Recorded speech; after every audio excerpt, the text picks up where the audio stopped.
Live everywhere. Daily Co's Radio on netrootsradio.com presents David Walton. Kagro in the Morning Show.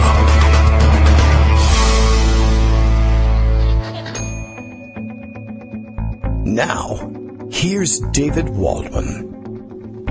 Hey, good morning, everybody. How you doing? It is Tuesday, November 29th, 2016. Starting the old computers up again. I find that everything crashed overnight.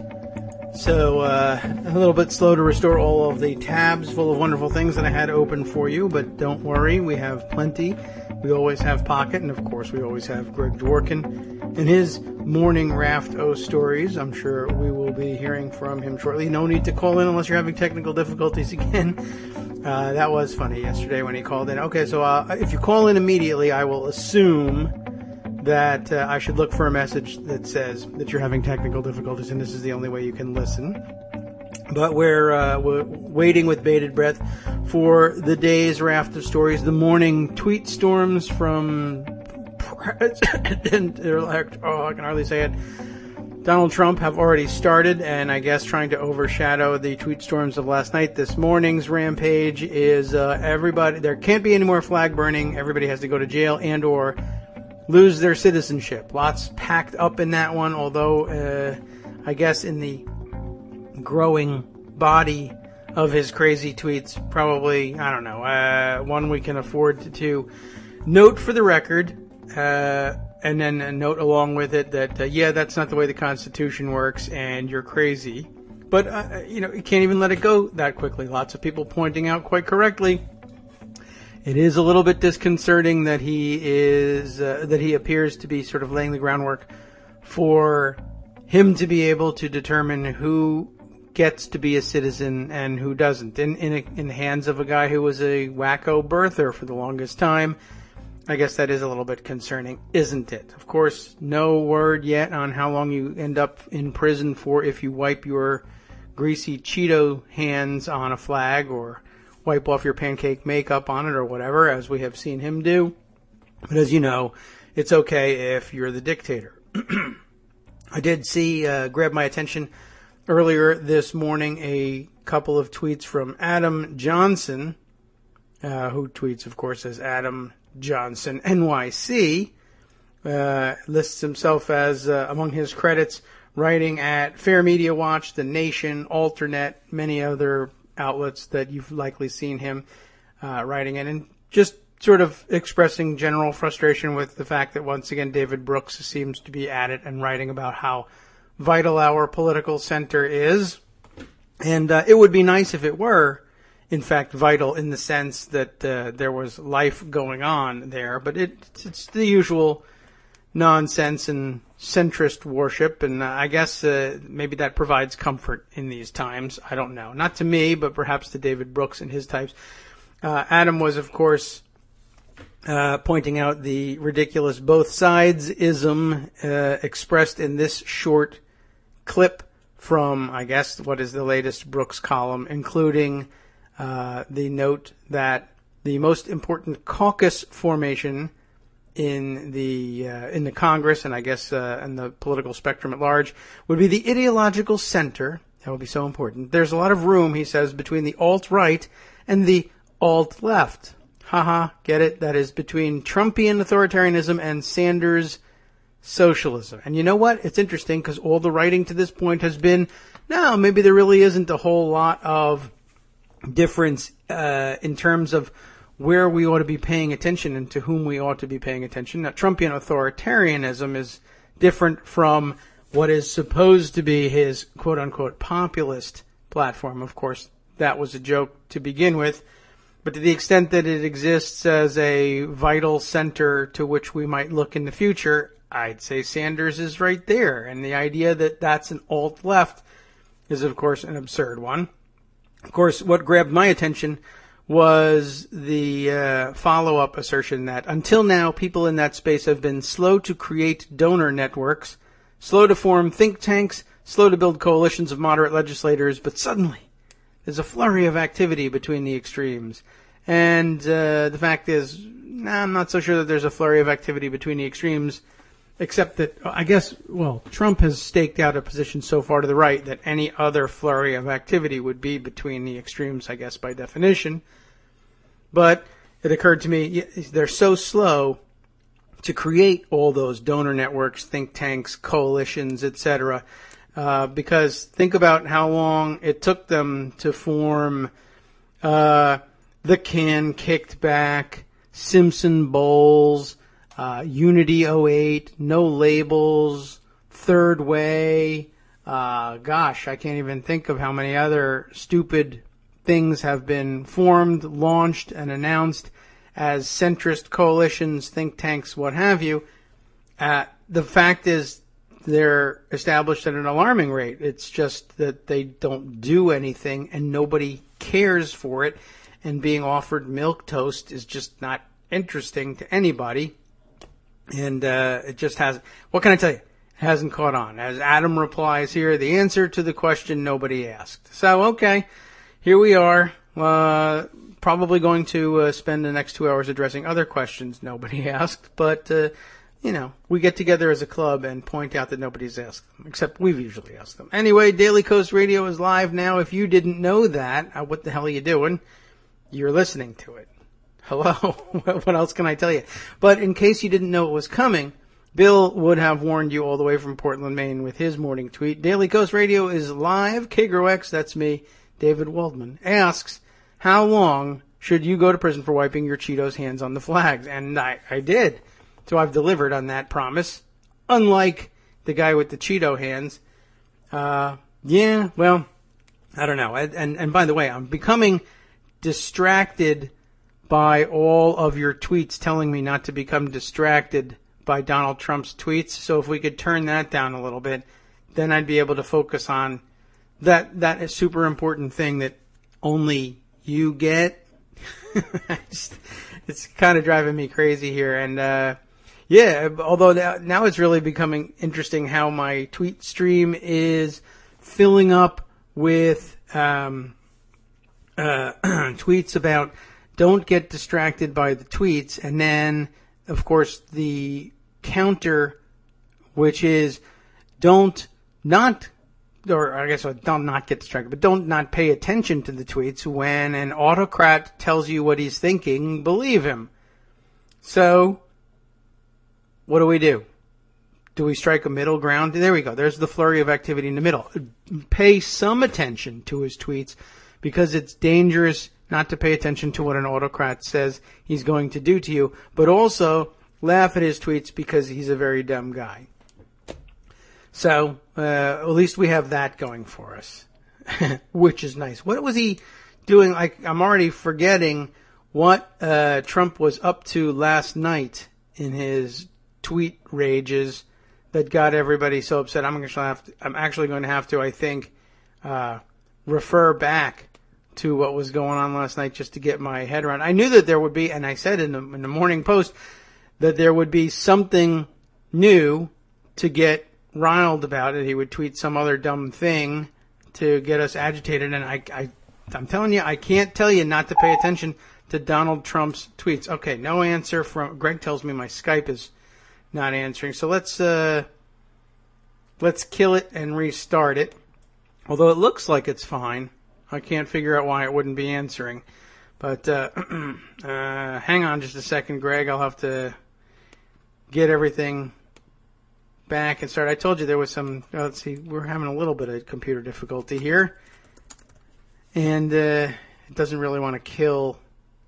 I'm going to have to force quit this stupid. Skype is driving me up the wall these days, by the way, in case you hadn't noticed. All right, let's see if we can't get this thing killed off here. There's my force quit. Good old Mac. It's interesting, too, because usually when Skype isn't responding correctly, you can tell because the Skype screen is frozen. But today, the Skype screen is working fine, but not working today. Oh, okay. Well, let's see. All right. That seems to be up and rolling, and let's see whether Skype will accept Greg's call here, although the raft of stories was missing, and I think that should have been the first hint. Okay. Well, ready to go, and let's give Greg a note, and we'll see if we can't roll things out here properly. That was derailing. So what was it that Trump was screaming about? I can't even remember now. Well, I'll ask Greg because he's here. Now, that threw me off a bit. Hey, good morning, Greg. Hey, good morning. How are you? Okay. On? Well, yeah, we're on. Skype decided to disguise its crash today. All the little icons that usually move around when it's working were moving around just fine and just didn't see you. Well, zap your pram, drop your cookies. What other things can I say that make me sound tech-savvy when I don't know what I'm talking about? Is drop your cookies? I thought that was... Get rid of your cookies. The kids were saying these days. Mm.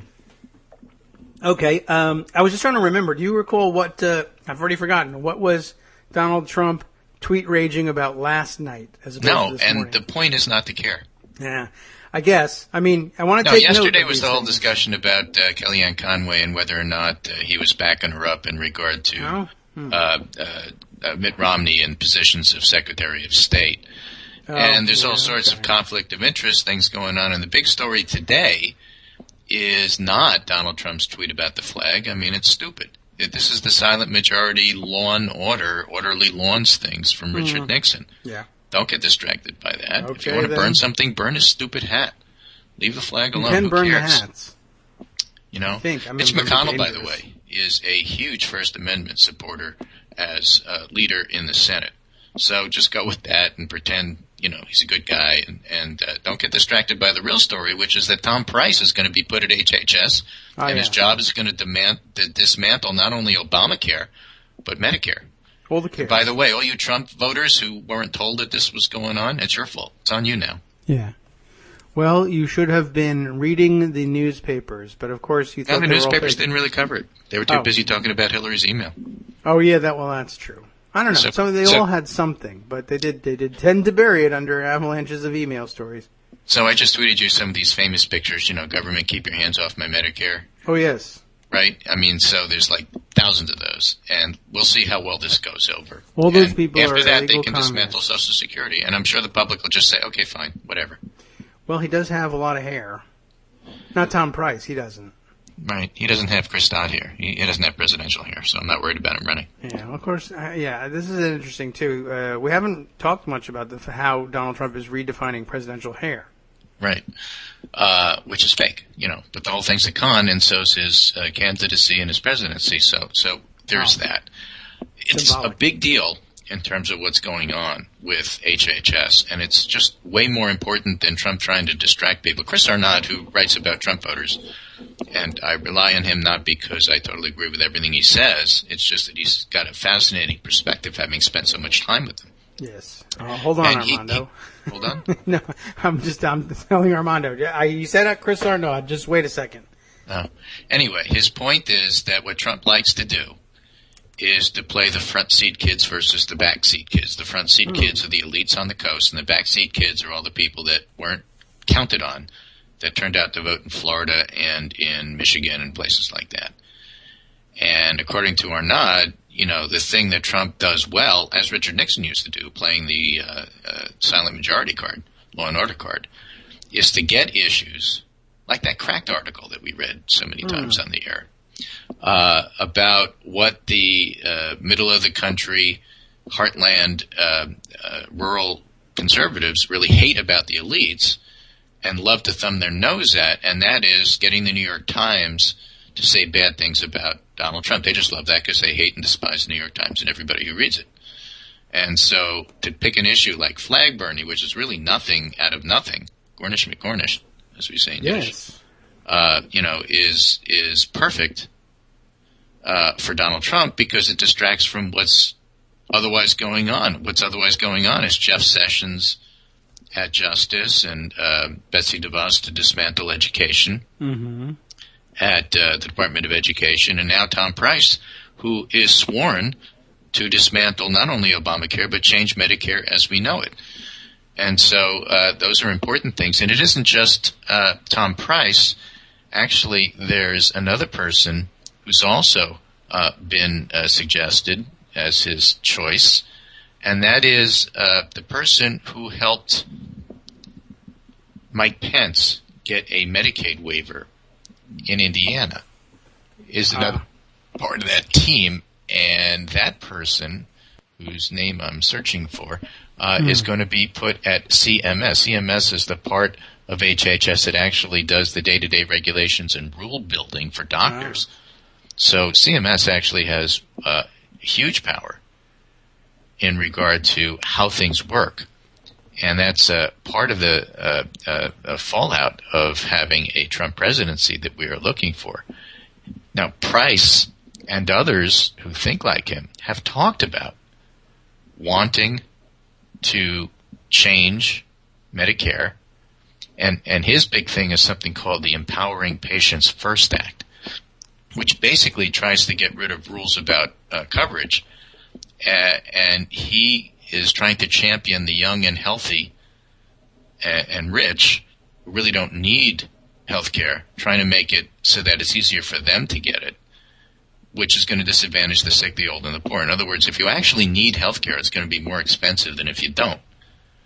And one of the complaints about the 25, 30-year-olds who aren't that sick is, why should I buy all this stuff when it's all these other people who wind up needing the health care? Well, the law says you have to. That's the mandate. And Price's plan, according to Sarah Cliff, provides significantly less help to those with pre-existing conditions. And it's actually less help than the replacement plan offered by House Speaker Paul Ryan. That's hard to do.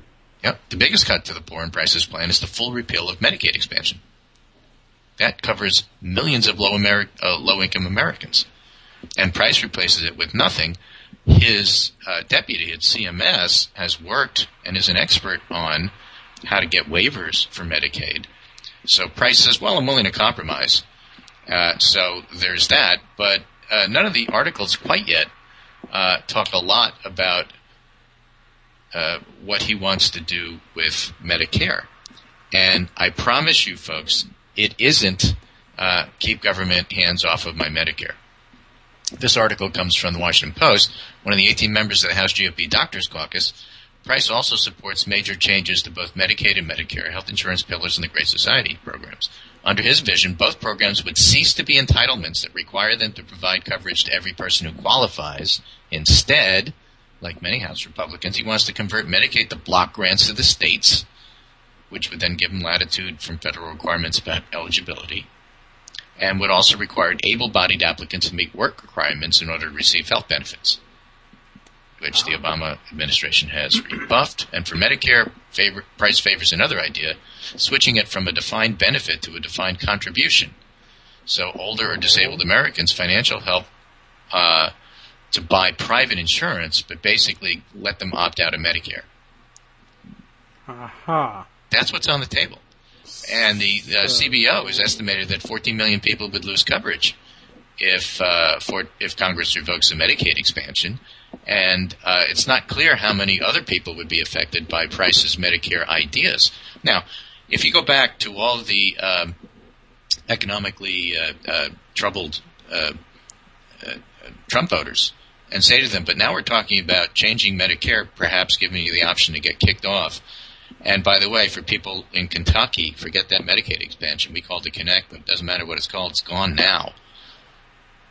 You still want to vote for this guy. What happens? Well, we don't know, because actually the press never covered any of this prior to the election. They were too busy with Hillary's emails. Yeah. Hey, how do you detect some bitterness there? Well, yeah. Yes, a little bit. But let's talk some about those emails, like for the rest of the 2 hours. What do you say? I think we should talk about it for about 600 consecutive days, just to match what happened prior, so we can have what some about the symmetry optics to of this. talking about it for 600 days? Yeah. Anyway, so we have this really, really odd situation here, that this is lining up to be not only how you get rid of Obamacare, but it's also how you change Medicare and Medicaid. And so for Trump to want to distract people with a flag-burning comment on a tweet because that's the shiny object that the press will chase instead of what's going on with his cabinet picks. That seems perfectly Trumpian to me. I guess so. That seems like exactly what he would do. Although it does seem a little bit... Did somebody burn one recently? That usually I don't know. It doesn't matter. He doesn't dig that deep usually. Like, oh, I need something that's distracting, but I don't have anything that just... It's usually because he just saw it on television. So I was just curious about whether that was the same MO or whether that's just... Well, I know a lot of people are angry about that. I could always pull that out and say that there are flag burners. I suppose you could just have Breitbart say, there's thousands of people doing it, and then they are. But okay. So it looks like in addition to HHS is another interesting pick that Trump has come up with, and this looks to be, I guess, his chief counsel. Oh, yeah. A fellow named Donald McGahn. Yeah, White House counsel. White House counsel. McGahn's background includes serving as counsel and ethics advisor, this from a piece from JewishJournal.com, which covers this. McGahn's background includes serving as counsel and ethics advisor to former Representative Tom DeLay, who was indicted for conspiring to launder corporate cash into campaign contributions for DeLay's PAC. Well, now, he before or after the indictment that he became ethics counsel? I don't know. In 2008, Senate Republican leader Mitch McConnell, a veteran denigrator of campaign finance reform, urged George W. Bush to appoint McGahn as chair of the FEC. With the possible exception of the Supreme Court, no public body has been more responsible for keeping our campaign finance system a cesspool than the FEC under McGahn's leadership.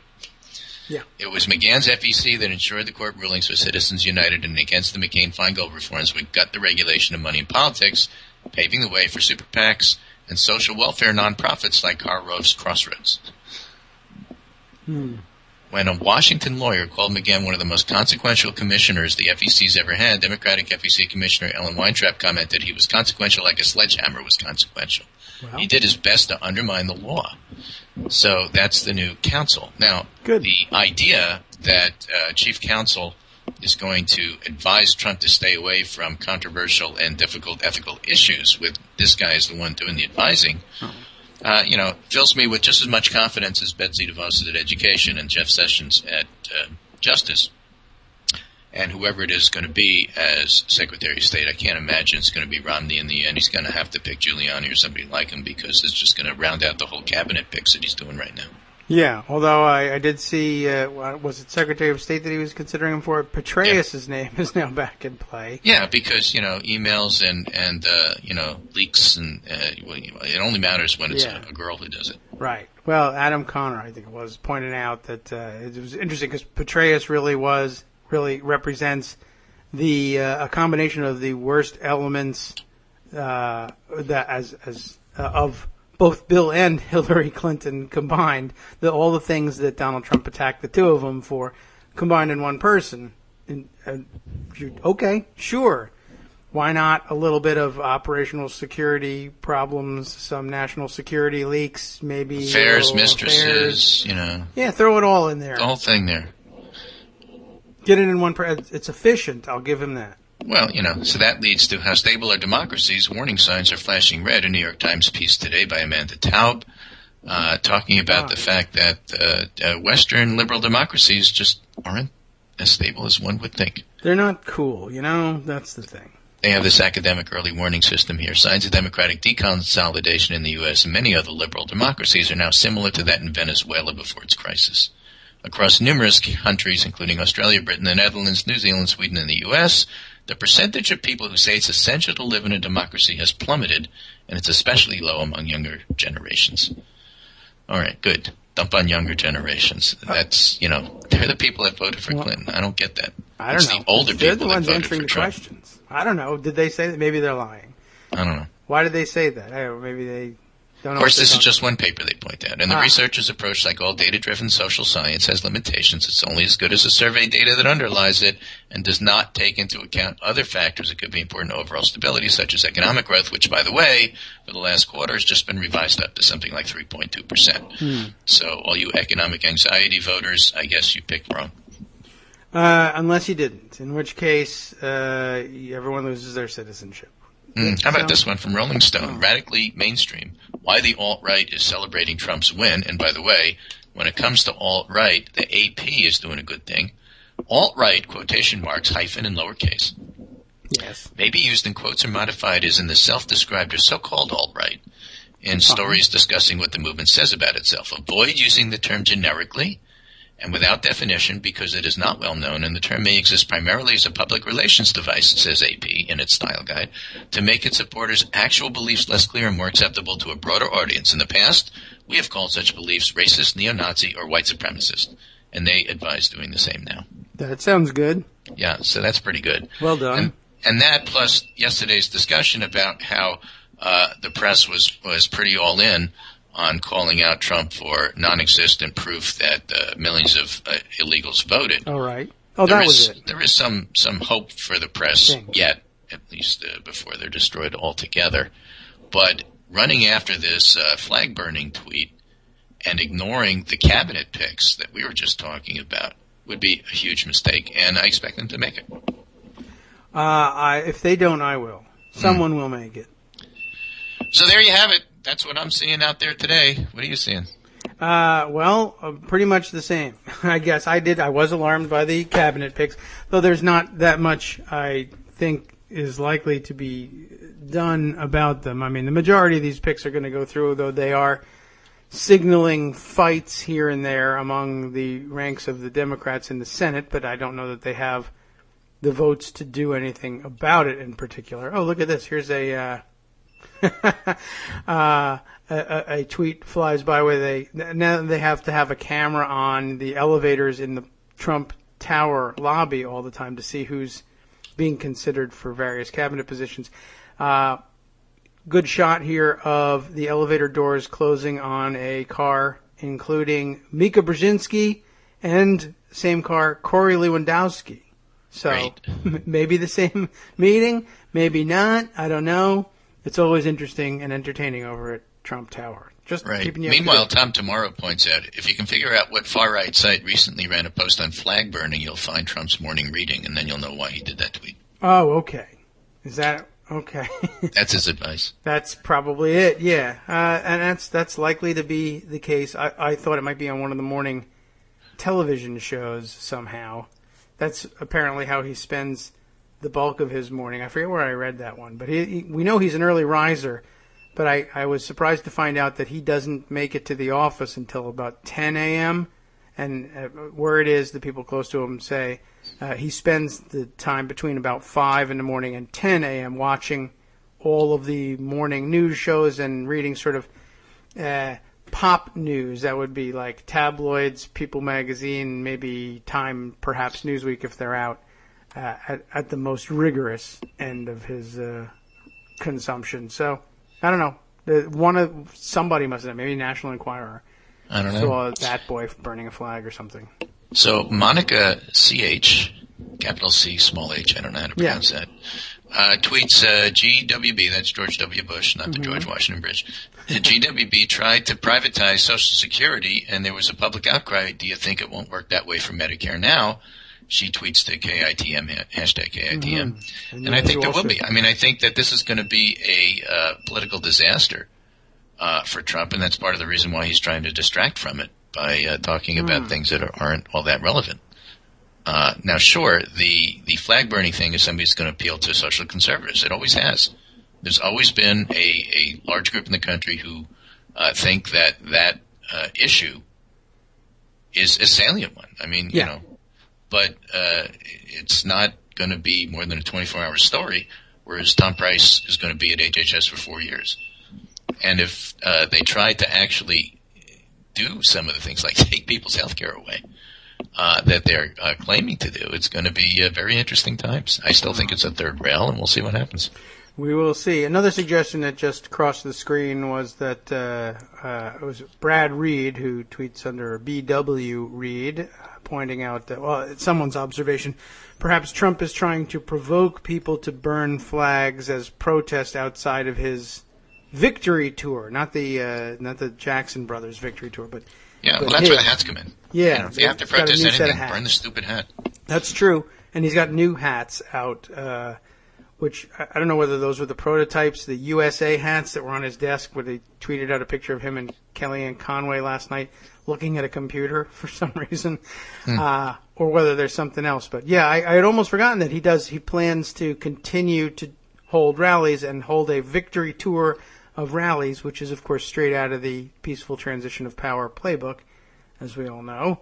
Right. Never really seen that before, but I guess there's nothing particularly illegal about it. But I don't know. Yeah, flag burning, a favorite of the social conservatives, and they will love it, even though I guess there's no point in pointing out that, geez, that's really sort of all about people's feelings when flags get burned, and it makes my patriotism hurt. I have to point out that, my conservative friends are all pointing out to me that, you know who the biggest, staunchest First Amendment defender in all of the Congress is? Mitch McConnell. Absolutist on First Amendment stuff. Refused to bring the flag burning stuff up because it was never time in the schedule. Okay, well, I guess that's possible. I mean, I know he's been an outspoken... I'm reporting this because this is not something I'm aware of. Yeah, I mean, that would be a new one to me. I know for instance, he considers fighting to remove all restrictions on campaign contributions to be a First Amendment issue, and I guess in that sense he's a First Amendment supporter. But if he also follows it up with a staunch defense against flag burning legislation, I guess it's a thing. Here's a cookie, bitch, I guess that if you need me to soak it to soften it up for your turtle jaw or something, I can do that. This is from VoteSmart. And this is a 2006 column by Senator Mitch McConnell on opposing the flag desecration amendment. Huh. I wonder why he desecrates flags so often. And this is, they give the site for it is mcconnell.senate.gov/whatever, Monday, June 26, 2006, when the office of Senator Mitch McConnell, whether flying on an aircraft carrier, hanging in one of our embassies, or worn as a patch on a soldier's uniform, the American flag stands for freedom. Yay. I don't share the slightest shred of sympathy with any who would dare desecrate the flag. I guess he's a Scalia absolutist when it comes to this. And he talks about how obnoxious it is to burn it, yada, yada. But weakening our First Amendment could also set a dangerous precedent for the rest of the Bill of Rights. If we successfully carve out an exception to one basic freedom, perhaps those who seek to curtail our Second Amendment will carve out another. Or the right to own private property as expressed in the Fifth could come under assault. We must also realize even a constitutional amendment will not install proper respect for the flag in any scoundrel who would burn it. So he does a big defense of why he will not support an amendment on this count. So there is some truth to the idea that he opposed this. So there is that. That's good. We'll have to point to it and say, hey, remember that you did this. At some point we'll have to remind him of it. It's interesting, too, that he defends the amendments in, I guess it's not in order, chronological order, but first, second, ordinal. And then fifth. Yeah. He didn't say much about the third and fourth. The third or fourth, I suppose. Yeah. Well, that's okay. But it does. And those other naturally five. Go right We to don't the even fifth. talk about them. The second, rather. Yeah. Well, yeah, the other ones don't make as much sense anyway. And 9 and 10 are garbage.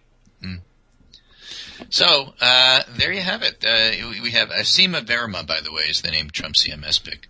And Sarah Cliff points out she's very experienced in Medicaid policy, instrumental in recent GOP push to add work requirements to the program. Expect a lot of reform. What was the name? Seema, S-E-E-M-A is the first name. Verma, V-E-R-M-A is the second. Comes out of Indiana, out of Mike Pence's shop. That don't sound American. Well, I'm not going there. Commenting I'm just saving Trump people the trouble of it. Don't burn flags about it. It's not nice. But that's okay, interesting pick. So, and CMS, is it? I am not familiar. I know that last time there was Esoterica. Used to be called HICFA, remember?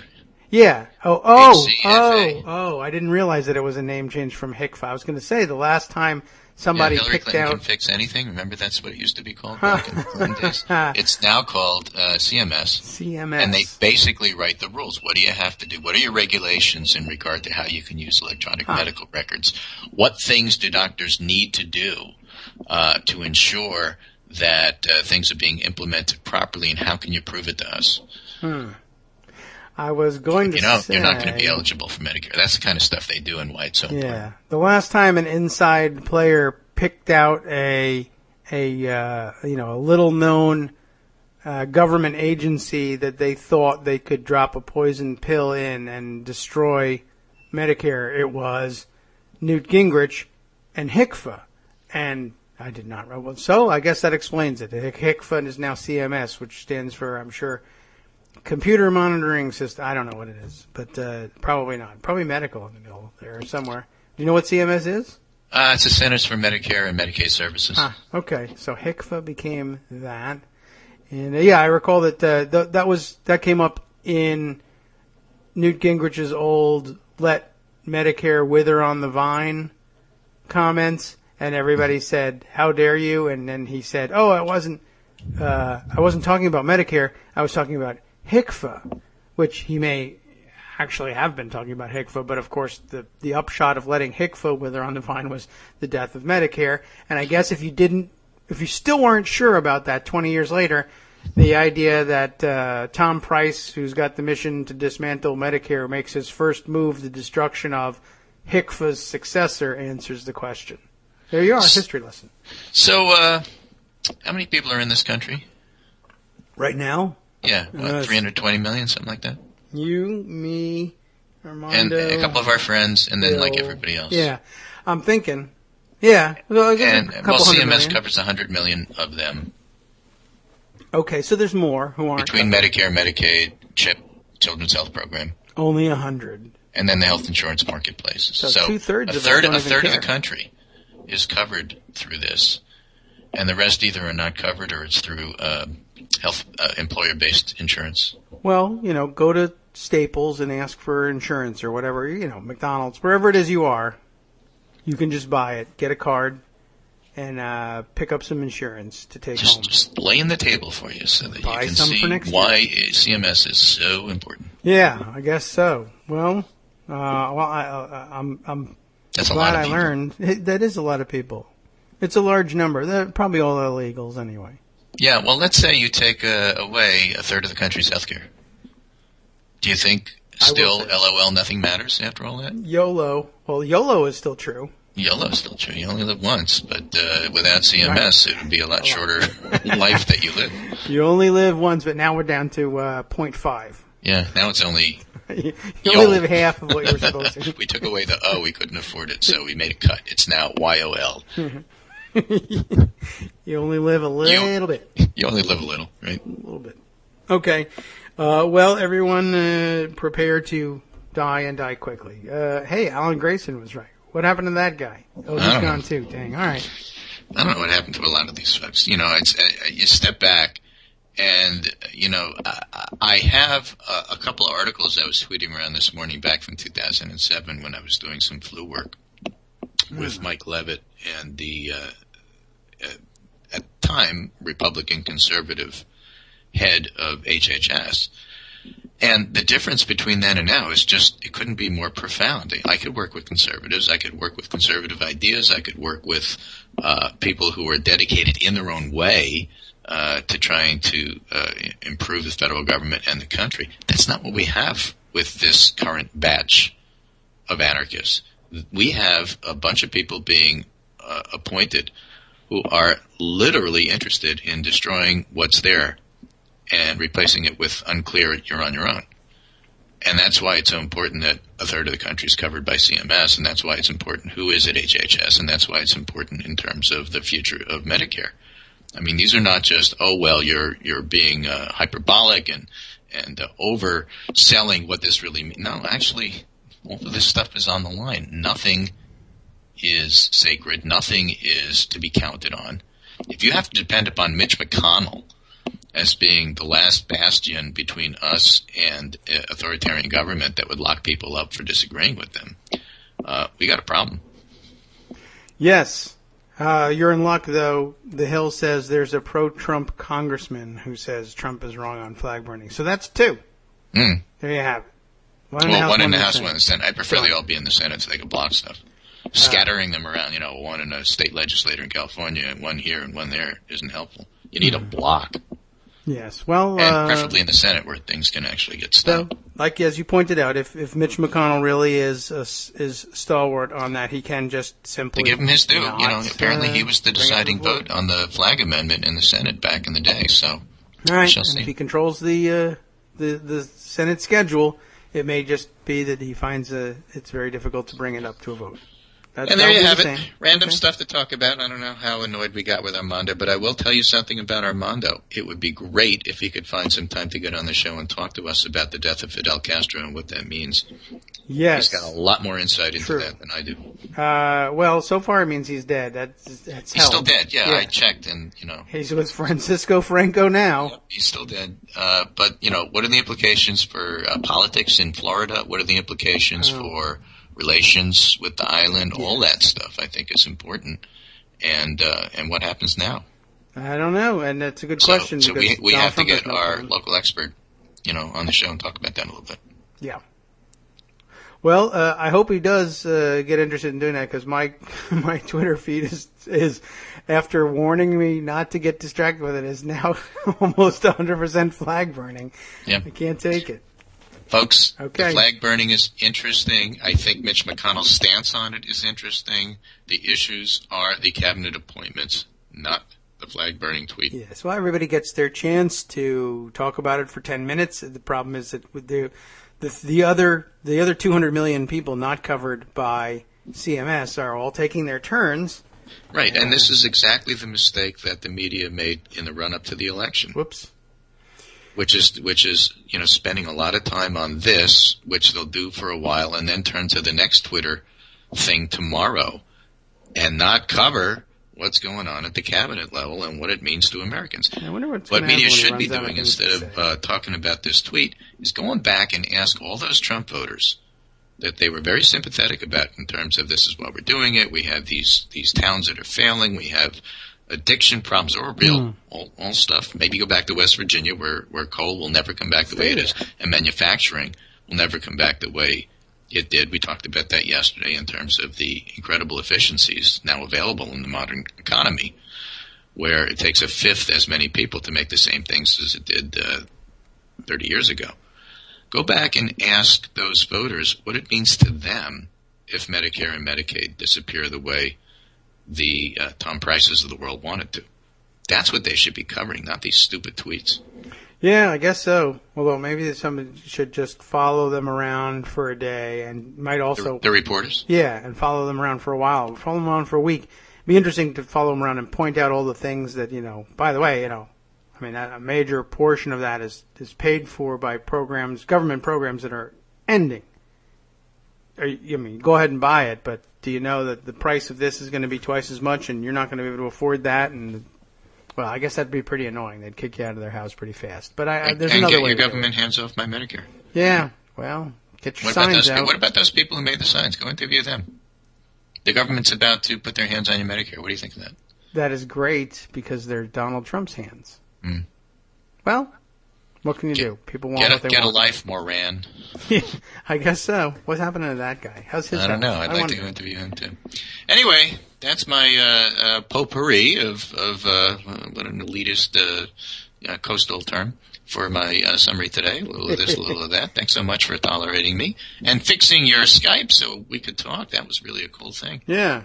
This is great work, and speaking with my friend call David once. Waldman Kagro in the morning, and we'll see where the show takes us. You never know. I'll listen later and find out. But thanks for listening, whether it's download, podcast, wherever you do it, and we'll be back tomorrow. We'll do it again. All right. I'm sure Joan will have, if she joins us on the show tomorrow, she'll have a lot to say about Tom Price at HHS. True. And, it's also difficult to find someone worse than him to put in Congress. I can count on Georgia, but it's going to take a little work. Yeah, but, hey, listen, Newt can always go back. Oh, yes. That's true. Where was he originally from? Originally, Pennsylvania. Where did he went down represent? to Georgia, Cobb County. Well, there you go. So he can always go back. He's not doing anything. Sure. He only lives in East Coast elitist McLean, Virginia now, where But that doesn't matter. Show you the best, You can go back in carpetbag. They love it shabu down shabu south. restaurants. Yeah, you can always go back. He has tweeted about how delicious McDonald's fries and coffee are, so he's ready. Mm. All right. All Well, right. we'll see if Take his care, heart can and take we'll it. talk to you tomorrow. All right. Thanks, Greg. talk to you again tomorrow. We'll round up the next outrages of the day. And I am torn. Like I said, I just saw my Twitter feed explode in flag burning tweets and then explode in ignore the flag burning tweets. And then a good point again. The problem with with on the other handing is there are so many hands that you could be looking at. Look at this. My Firefox on the desktop has crashed again, and I haven't touched it since I restored it at the beginning of the show. Luckily, that doesn't affect the broadcast. It just affects my attention span. What is it that's bothering it so much? I guess, I'll see if I can figure it out. Anyway, John Wunderlich, formerly of, or I guess still with, the Sunlight Foundation as they wind down their operations, points out, and it's another on the other hand point that I agree with, the savvy impulse, ooh, that stings, to ignore manipulative tweets from an erratic president-elect is magical thinking. He won, so what he says matters. And it does, but it doesn't need to occupy your whole day, certainly. And I think the flag-burning one, is one we can set aside rather quickly. I think he's missed the mark on that one. I think he just calculated that would occupy a lot of social conservative minds with something positive, and it would be something that liberals would be guaranteed to argue with conservatives about. But I think everybody has actually had enough of those arguments that we can probably shed this one pretty quickly. It's just that everybody needs their turn to express what they have to say about it. So I'm not too worried about it. Let's see. Other comments and questions that have come in for consideration this morning via the KITM hashtag, which I recommend to all of you. If you would like to get a message through to us, it is the easiest way. Twitter's the easiest thing to monitor constantly. Diminishing returns then would be Twitter, easiest way to gain immediate notice. Email.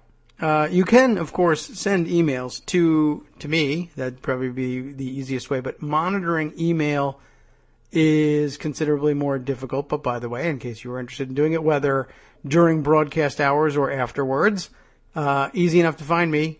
Kagro in the morning. Kagro X, Kagro, no space, X at gmail.com, which is maybe something I should think about changing in the near future as internet security becomes more important for everybody as we inch towards authoritarianism. And I've read all the articles about what I need to do, and I have comprehended zero of it and accomplished zero of it. But the lists exist, and one of these days we'll have to shift over to that. That will, of course, require me updating almost everybody's address book. I've had that address for quite a long time. But anyway, KITM hashtag will help you get your comments noticed, if only because I tend to use TweetDeck to monitor what's going on Twitter, and I can keep a column with that hashtag, and that has considerably less traffic than my regular notifications column, where if you tweet it to me or mention my address in it, it does show up, but that's got a lot of activity. Anyway, also available to you, but particularly good for off hours contacts. There's, of course, Daily Kos Mail. If you are a Daily Kos user, then that's another system available to you. You can find me there by my actual name, and that's pretty easy too. But that's a source I get to less frequently even than email. So Twitter still the medium of choice on that. Let's see. So as I was saying, there were a couple of comments here. First, let's go here to Parleo, who sent us this little quip, a retweet from Sam Chris, who I don't know. But let's see. Is there any touchstone we can have here as between all of us? Here we go. Why, he's a verified user, which usually means something like Twitter famous, I guess. But I don't know if this still isn't. Here we are. A writer in a number of outlets that you will recognize. Vice, we've been there. Baffler, The Atlantic, of course, Slate, Jacobin, New York Times, etc. So there you go, just to put a little bit of, give us a little touchstone here. Sam had written, if there's, I guess in response, Parlio sends this one in response to our comments about the David Brooks article about the false balance thing, the both sides thing. If there's an alt-right, there must be something called an alt-left, which is just as bad, which is something that these guys who write this stuff actually believe.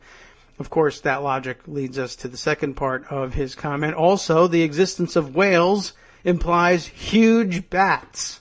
I guess they're out there somewhere. We just haven't discovered them. They're in the deepest parts of the sky where our shipping rarely takes us, I guess. I have no idea, but that's true. There's no reason to believe that kind of balance exists, and you don't really have to stretch to try and create it. Just look at what the hell's really going on out there. That's really why we pay you. Don't theorize alt things that aren't there. Are there some people who are further out on the spectrum than others? Yes. Is it an organized system?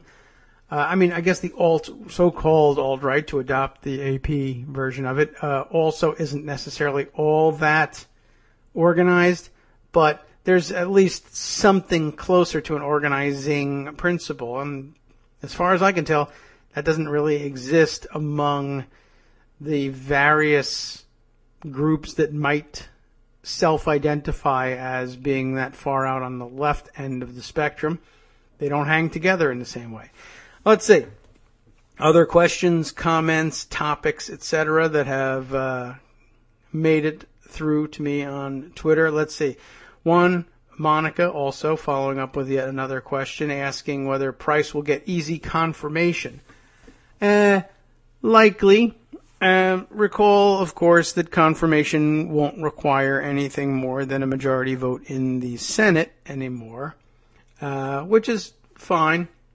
I think that's something we're going to have to get used to, and something we knew would likely come up in any Republican administration, whether one succeeded Obama or not. We knew that changing the filibuster rules would give them the opportunity to confirm the president's choices with a bare majority. And again, that, to me, we may not be quite used to it yet, but it won't take long to get used to the idea in a general election that the vote you cast for president, and to a lesser extent with respect to the question of cabinet seats and other important posts that require Senate approval, your vote for Senate will dictate pretty much what you're going to get. There won't be the fallback of the filibuster for most of these things anymore, and you ought to vote accordingly.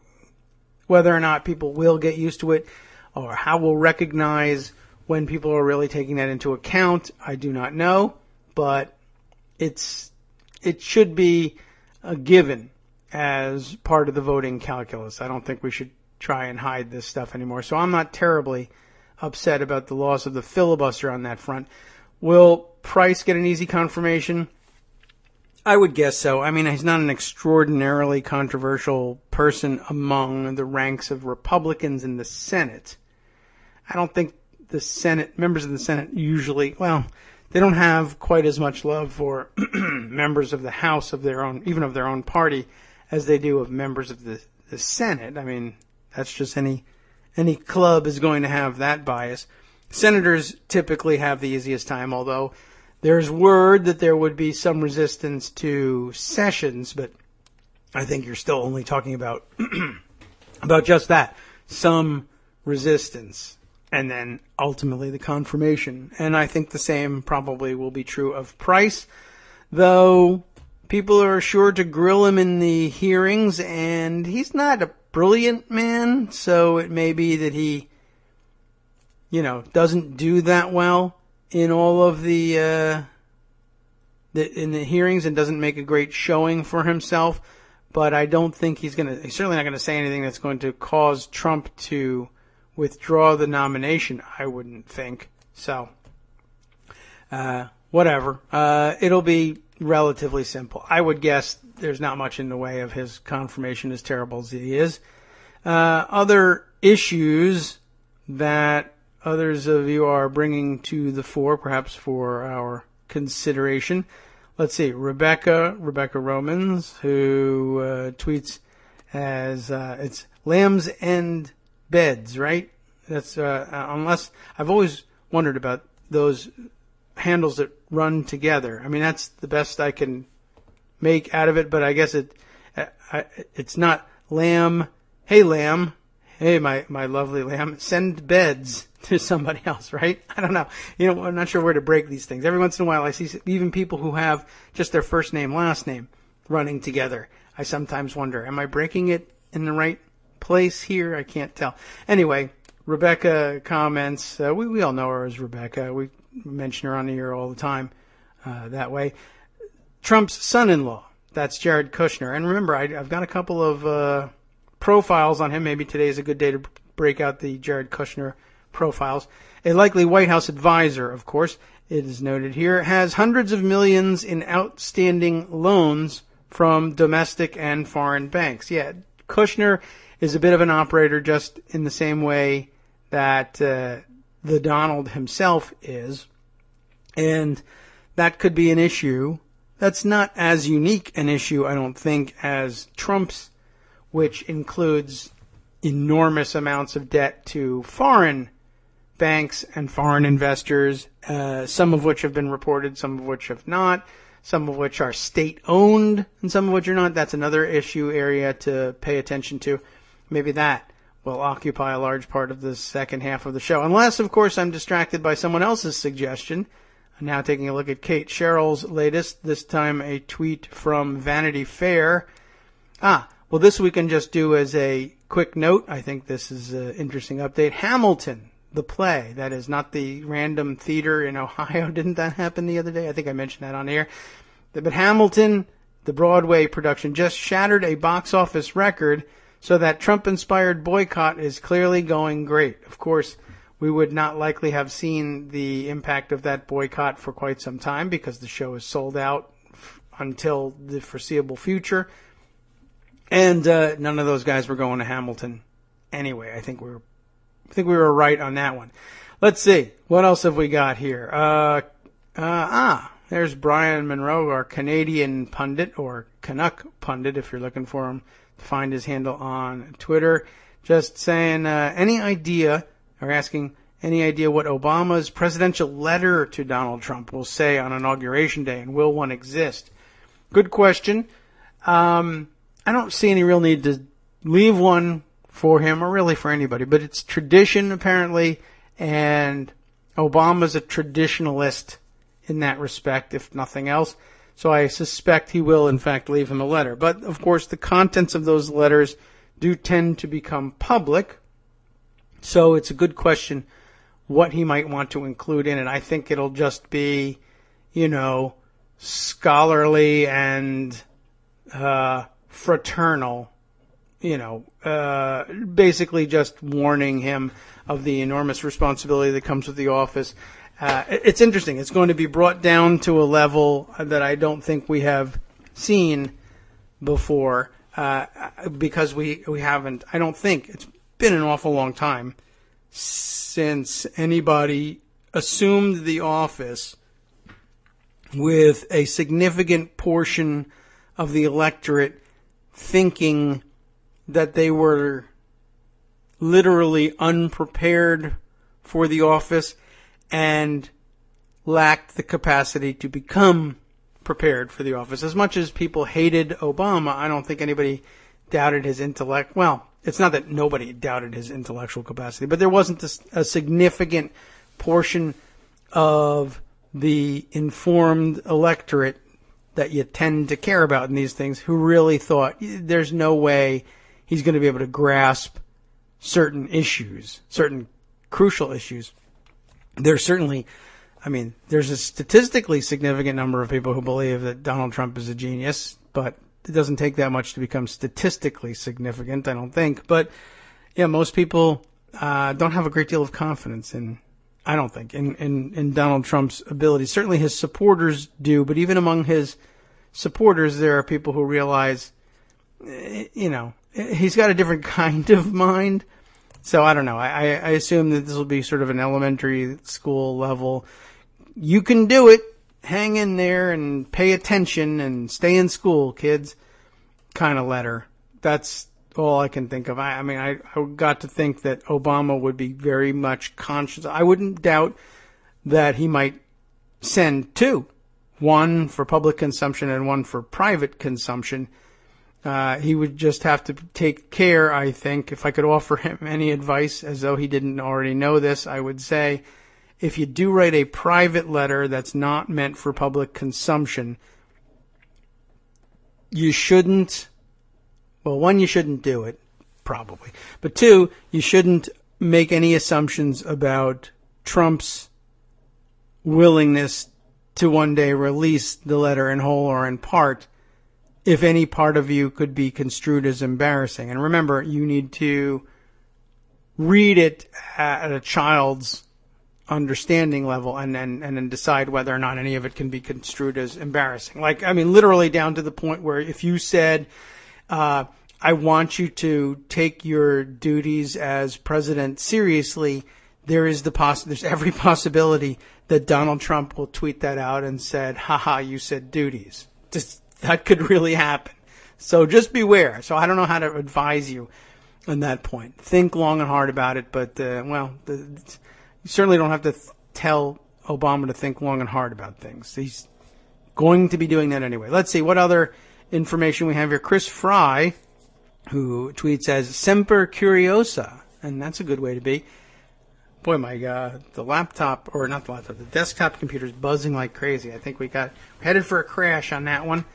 Let's see. Maybe I'll just close this window and leave it at that. I think the thing that was causing so much trouble, as it turns out, is leaving open a Raw Story page. Raw Story has always given my computer fits, and I had it open to the story of the latest person to go wacko in a store because they were a Trump voter. And I did want to actually touch on that one for just a second. But Chris Fry's comment I wanted to get to first. He was pointing out that Cobb County voted for Hillary Clinton this year. How interesting is that? Price's district is well gerrymandered, so no change expected. And I'm not certain which part of Georgia Price covers. It may be that Price has that area. I've never really looked to see. I think the last person to make me look and see where the hell does that guy really come from was Paul Brown, and he's gone. But Cobb and Atlanta suburbs was where Gingrich represented, and that's been carved up a couple of times in different ways in the past. So interesting. Cobb County finally, interesting that it aligns itself that way. I recall that when Newt represented Cobb County and was, of course, such a small government type, we got to cut back on entitlements and government spending and yada yada. That was the popular thing then. And I guess it's always popular to say to some extent for whatever reason. It sounds serious, I guess. This is the only thing that I can point to. But Cobb County at the time was, I think, drawing the most government spending per tax dollar sent to Washington among its populace of any county in America. In other words, they got the biggest return on their tax investments. So, let's see. Oh, and look at this. Here's we might have to respond to this one. A note from Ryan Foley, who is an AP correspondent, allegedly, who asks if I could follow him so that he could DM me something. That's a frequent request, with regard to gun fail. So I guess we'll have to leave the possibility of an interesting conversation with Ryan open on that one. Yes, I'm still covering it. It's been a while since I published a list. I think I'm going to have to do like I did about a year ago. Just take a giant leap forward and say we will leave unpublished the back catalog and just begin again with some reports that are more current. But Gunfale, much in the news as well. I'll have to dig up the links to tell you, but it's the opening, of course, of hunting season. And just as usual, it's an extraordinarily dangerous time, and I guess everybody's a little bit rusty on their hunting practice. As of yesterday, was the 28th, I believe I tweeted out last night that we had gotten to our 31st accidental shooting of a hunter this month, and in particular, it's been a rough month in upstate New York for some reason. In New York, in the past 5 days, ending yesterday, I don't know how we are today, there had been, and it wasn't one per day, but there had been 5 hunters accidentally shot over the previous 5 days in New York State alone, and 2 of them were fatalities.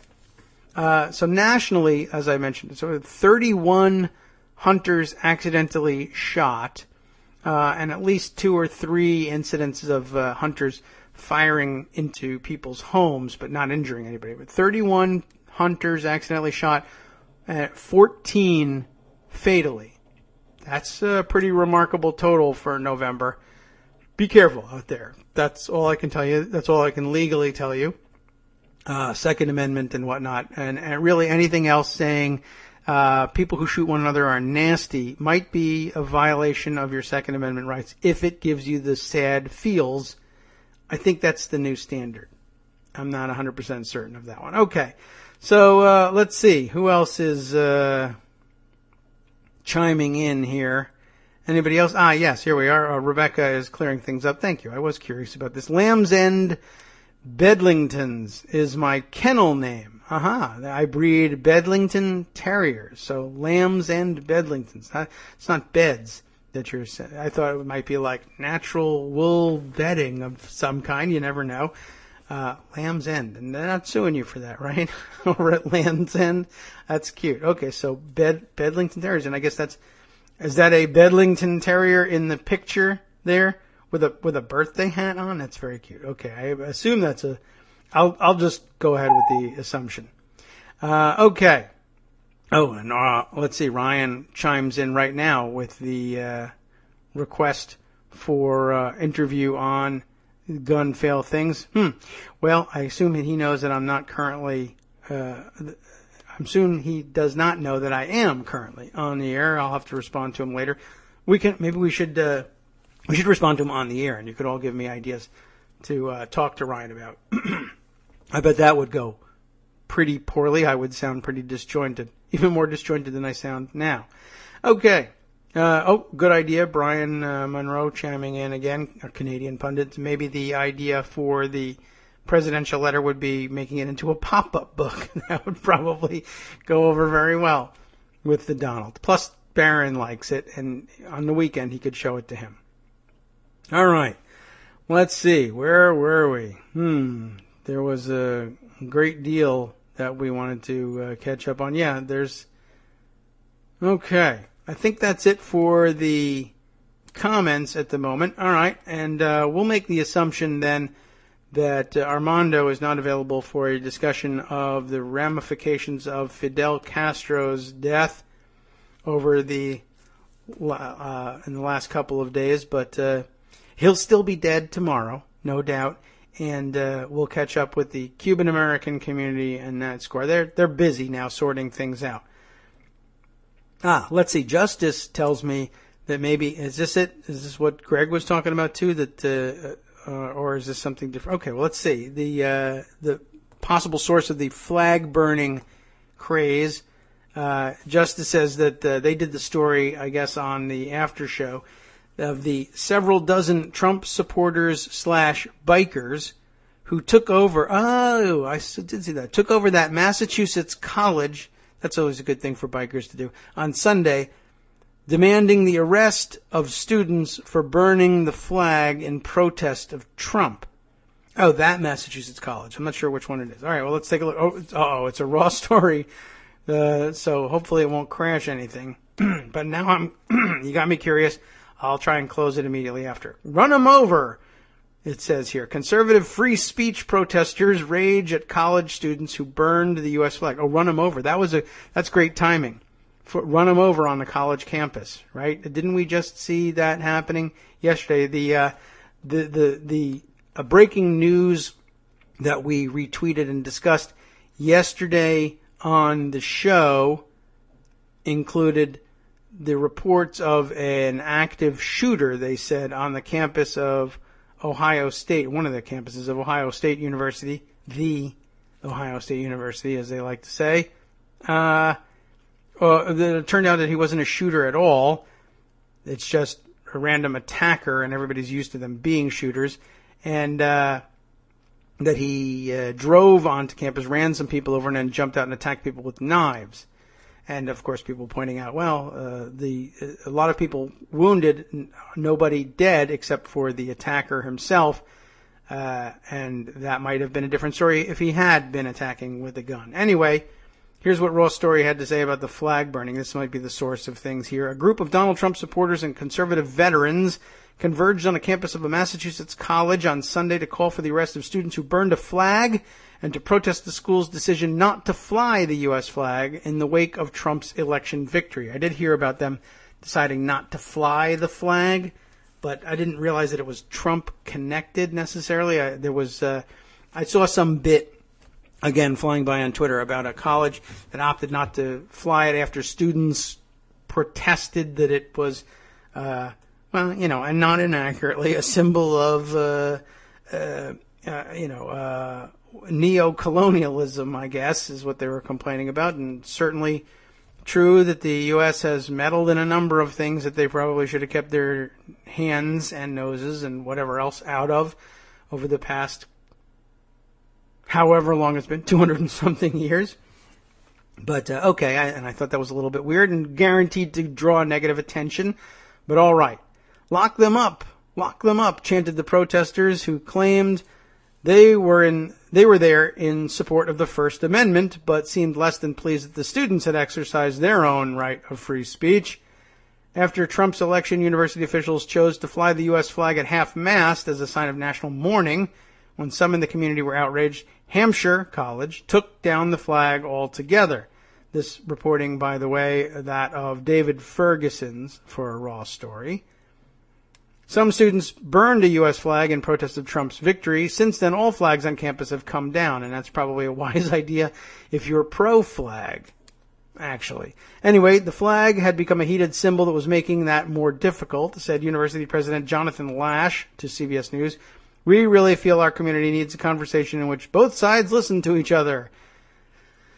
And we wish the nation would have that kind of dialogue. We felt that if we could stop arguing about the symbol, we could get to the underlying issues. At the protest on Sunday, some students tried to block access to the campus. Run them over, shouted one protester.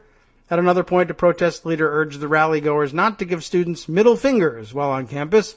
We are better than them. Oh my God, they're elitist. He insisted, we are better than them. Watch videos from the protest embedded below if you like. I invite you to go ahead and do so. I will stick that in pocket so I can find it later without running the risk of keeping that page open. Raw Story really does tend to, I don't know exactly what it is, but they do tend to disrupt things in my browser. Let's see. More comments coming in. Ricky May, frequent commenter to the show. I don't care for Justice's insinuation that bikers are all bad. That's true. And said the same yesterday. I missed that comment. Was that something that you said during the after show? That's probably how I missed it. As you know, I'm in post-production during the after show, which is always a tragedy because they're always doing the stories I missed, and I would be up to date, and I wouldn't need to rely on these stupid things that I stick out and pocket out of Twitter. I would have a better understanding of what was happening if I could just get time for listening to the after show. Maybe that's where that came up. Of course, I don't think it's going to be difficult to get that concession out of Justice or anybody else that all bikers aren't bad. There are clearly different types. These guys, not so great. There are bikers who are far worse than that, of course, who are actually criminal bikers. And of course, I gather that there are friendly liberal bikers out there as well. They don't manifest that very often in ways that make the papers, which is, I think, probably part of their design. They make the local paper because they do something good, like raising money for charity or food drives for local food banks. And even these guys, I'm sure from time to time are the very same bikers who do charity rides for veterans issues. And I'm sure that there was a good half of their club that didn't show up for protesting at this college either because they thought it was a stupid idea. So do we need to note that? Why not? I mean, okay, you make a good point, Ricky. Are you a biker? I don't know, or maybe just concerned with issues of justice and fairness, and as we should be. So duly noted. I think that's only fair. And Justice, yeah, I don't know what. Hit yourself in the head with a water balloon? What would be strip him of his citizenship and put him in jail for a year? That's probably not on Ricky's agenda either. But we'll come up with some appropriate penance for you. It's certainly something to discuss on your show if you're lacking for subjects. I doubt that you are. Okay, so other things that I wanted to touch on. First of all, yes, there was that other Raw story. That does make for awkward radio, doesn't it? Of the, that's interesting. For some reason it merged it with the story of the crazy lady who went nuts in Michael's. And as I understand it, that video, which was widely shared yesterday, I guess via YouTube, has been made private now. And like the video of that I mentioned to you the other day of the guy on the Delta Airlines flight that he had been identified. It's interesting. Medium, was it, that had the article about having identified this guy and tried to contact him, and his excuses or his alibi offered for why it wasn't him in the video, although it looks very much like him. You probably noted right at the time that we were discussing it that there is an element of doubt in this, as there is about just about anything. Are you sure you have the right guy? And I will remind everybody that we're going to have a lot of this policing work, a lot of detective work to do in terms of trying to identify who is this insane racist person going crazy on video here. It is a good thing to identify them. It is a bad thing to jump to the conclusion, one, that the identification is verified, and that, two, this person deserves to receive extrajudicial punishment based on our supposition that we've gotten it right. Be careful with what we find out. Sometimes, though, I mean, you might point out, what's the point of finding out who this person is and identifying them if it isn't to deliver this kind of public shaming? And there's a truth to that, and part of the truth, though, to it is that we do tend to jump to conclusions and do these things prematurely. I don't know who it is we would depend on for making sure that the identification is a valid one. Used to be you could depend on the traditional media for verifying those things. They do have their journalistic standards. I would suggest that's still probably a pretty decent standard, but it is slow moving, but that's the way regular justice actually works. And then, of course, take some care in deciding what punishment you will deliver. Many times these people do. I'm not terribly upset when they lose their jobs for having been public menaces like this. But remember that this is a game that's easily reversed, and that sometimes maybe that kind of punishment doesn't fit the crime. Sometimes it feels like it does, sometimes not. I just always beware of who you're identifying and what they are in for if you turn public sentiment to them in that way.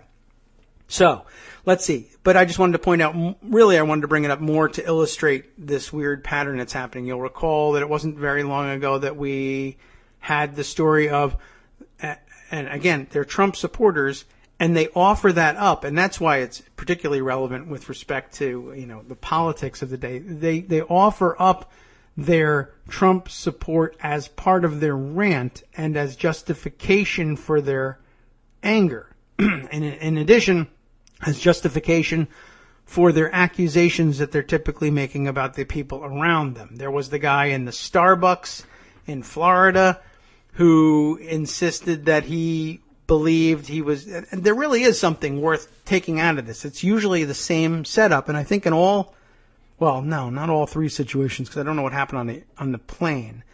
But first it was the guy in Starbucks who believed that he was, that the latte or whatever it was that he had ordered had come to him too slowly, and he came to the conclusion in his own fevered mind that the reason it was so slow was because the baristas were people of color, and he was a white guy, and he knew, of course, he had a guilty conscience about having voted for Trump, though there's probably no way for the people behind the counter to have known he voted for Trump until he starts yelling, "I voted for Trump! Trump, Trump, Trump! In your face! You have to do whatever I say because Trump."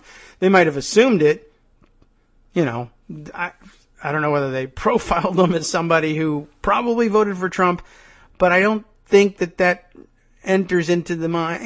Baristas are pretty busy, and anybody who enters a Florida Starbucks is as likely as the next to have voted for Trump. And I just don't think it occurs to them to interrupt their workday and slow down their workflow to try to punish Trump voters. They might be thinking, guy's probably a Trump voter. And they might even say, to hell with it. I can't remember whether he said one Splenda or two. I'll just put in whatever. And who cares? It might even rise to that level. And of course, there's going to be somebody somewhere who says, I'm a Trump voter. I'm going to spit in the coffee. But I don't know. I guess that could happen somewhere. But most people, unless they're there wearing Trump gear, it's not likely to happen. It's just not. Anyway, I don't know what sparked the things in the Starbucks, but the guy got bummed that he felt like he had to wait too long.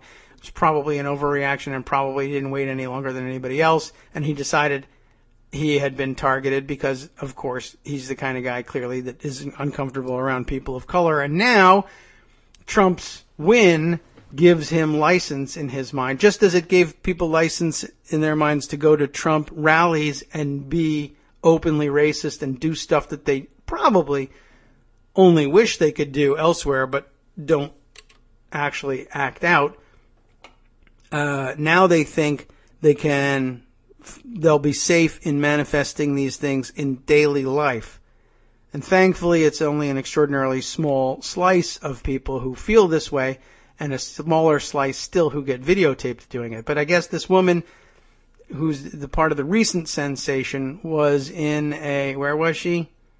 Chicago area, I think. Michael's store, a craft store. And again, she thought that her service was too slow, and that the fact that it was coming from a person of color had to mean that they knew that she was a Trump voter and they were serving her slowly on purpose. And she goes in on a Twitter rant that apparently, live stream her own rant. Everything's a Twitter rant now.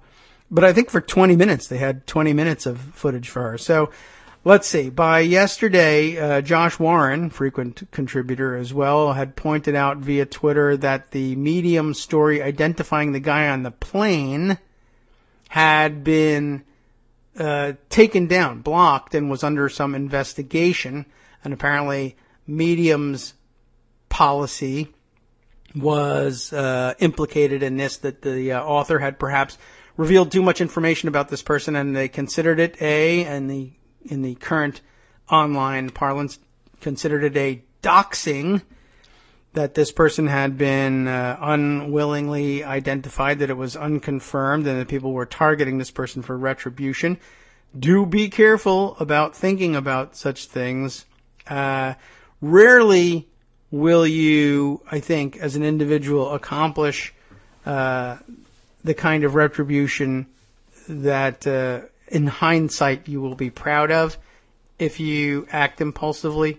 But I think if somebody's identification is confirmed and there is a follow-up drive perhaps to put pressure in some cases on their employers to reconsider whether that person belongs with that company via petition or what have you, I think there's some appropriate punishment occasionally can be meted out that way. Anyway, I just thought that was interesting, and it reminded me of that story when I heard this morning that the video of this woman ranting in Michael's had also gone private. We do need to take care on these things. I guess I don't know whether anything prompted this stuff on the Delta Airlines flight. Delta, by the way, did in fact eventually respond and say that the guy was, well, first of all, that the flight crew was wrong for not ejecting him from the flight, and that he is henceforth banned from all future Delta flights. And so it might be difficult for him to get a flight out of that Lehigh Valley Airport, not on Delta in the future. That could get in the way. Let's see. Another video says, oh, look at this. Kate on the ball here. Another video surfaced of the Michaels rant of the same woman. Wow. Doing a homophobic rant in a Pete's coffee shop in July. Does she admit that she was going to vote for Trump at that point? So it might be here now we have to begin to entertain the possibility that this might just be a mentally disturbed woman, and that our circulation of videos of her mental breakdowns in public might be less than sensitive. God, it sucks to be a liberal. Man, all these rules about respecting people. It's tough. But thank you for bringing that one to our attention. Keep that in mind. Don't put down the cameras. You never know what you're going to capture evidence of. But I guess, yeah, we might need to be careful in the way we distribute such things and take into consideration the fact that we might make a bad situation sometimes worse by circulating these things prematurely. I don't know how to advise you on a case-by-case basis. Use your best judgment. If you're listening to the show, we'll take that as a proxy for your having pretty good judgment to begin with. I trust you. Do the right thing. All right. So where were we? Yes. So a couple of things that we might dive into. I see a couple of other great small stories. We'll save those for later. I did mention that we had a couple of things on Kushner, and Kushner might be a good time to get a little bit of background on him. Perhaps we can spend the balance of the day on that. Kate follows that one up, by the way. So until yesterday, I guess we got to her. This woman was employed as an HR professional, that's bad, at a Chicago area hospital. Wow, what a frustrating job that must have been for her. You may have done her a tremendous favor in getting her back on the job search, although there's some danger that she may be leading the Iowa straw poll sometime shortly thereafter. Should President Trump decide to do a one-term and out thing, and it's possible he may think about that. Okay. Let's see. So I think we're caught up on that one. Twister Cat letting us know that the rallies are back and set for that victory tour. This via Mark Murray and his reporting. So, okay, that's a confirmed thing. I knew that was rumored to be the case, but at least we know it's now confirmed. Let's see. Oh, man. I don't know. I don't know whether to go to the Kushner stuff or some of these other items, because I've got a couple other interesting ones. Maybe we'll just have to do potpourri after all.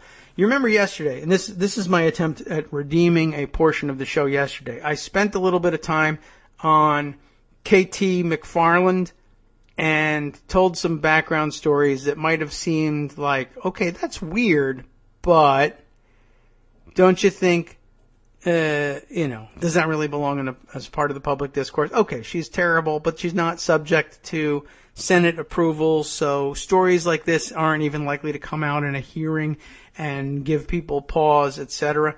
But they were so weird, I thought really it was more an illustration of, hey, the kinds of people that end up on Donald Trump's radar and make it through, in fact, to get high-ranking government appointments are, upon further examination, weirder than you thought, and maybe it should give you pause and be reason for concern. Here's another piece, and I left myself a note, and I still didn't look up what is the current or then what was the then current controversy as between her and Petraeus. Now that Petraeus is back in the news, I really have to look that up. Maybe one of you could grab that.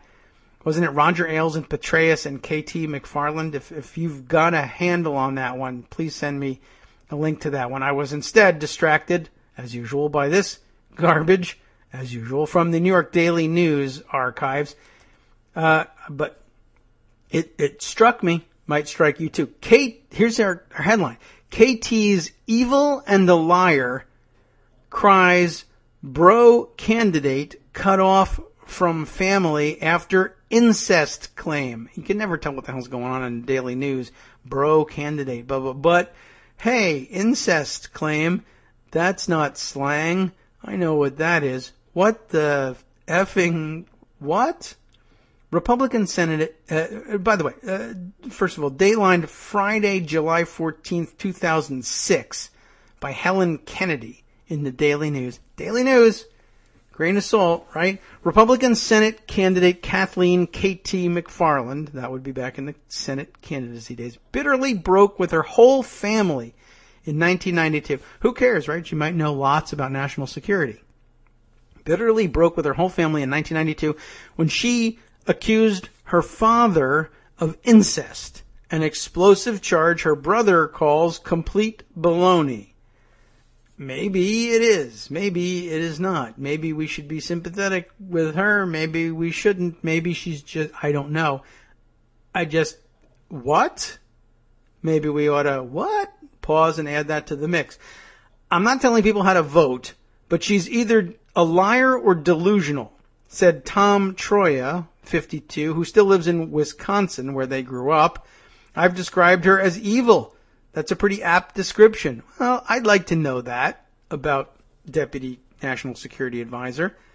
At a campaign event yesterday in Brooklyn, a poised McFarland refused to discuss her brother's stunning accusations. Maybe her brother is the nut here. I don't know.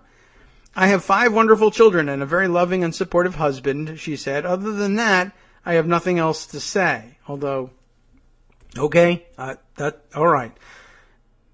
McFarland's messy family drama, and that's not her only one, as we learned yesterday, put a damper on her first big fundraiser last night at swanky Cipriani's, wait a minute, on 42nd Street, where she painted herself as a cold warrior who helped defeat communism. Stumping for her, former Reagan National Security Advisor Robert Bud McFarlane. That's why that rings a bell, right? It's not McFarland, but everybody remembers, well, some of us remember Robert McFarlane, but there was something weird about the McFarland name being attached to National Security Advisor. Anyway, Bud McFarlane called her a victim of a squalid type of degenerate journalism, and maybe that is true. But by the way, Cipriani's, isn't that, I don't know whether that just comes up at random or what, it was one of those things. Does that ring a bell? Was that not the restaurant in New York that was a favorite of,